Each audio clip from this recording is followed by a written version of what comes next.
kuna siku majina itaitanwa na kila mtu ataitwa na Yesu. Ukisoma kwenye Revelation chapter 20 and verses 15 inasema hivi: mtu yeyote ambaye jina lake halikupatikana limeandikwa katika kitabu cha uhai, kwa hivyo ni kutafutwa, alitupwa. Kutupwa hakuna kumbembelezwa. But the key ni jina kukosa kwenye kitabu cha uzima. Musa kuna wakati alikasirika mpaka akaambia Mungu amtoe kwenye kitabu cha uzima.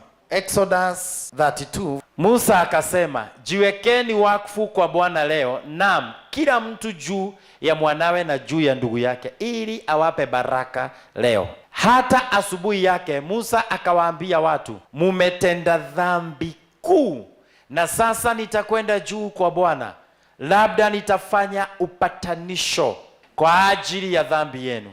Musa akarejea kwa Bwana akasema, watu hawa wametenda dhambi kuu, wamejifanyia miungu ya dhahabu.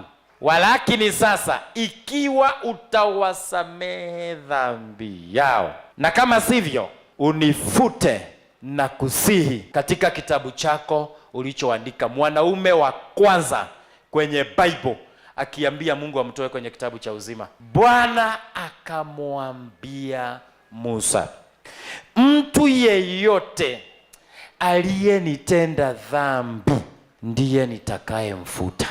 Dhambi ni raba ya kukuondoa kwenye kitabu cha uzima. Utakatifu ndio kusustain jina la mtu kuwa kwenye kitabu hicho. Think about it.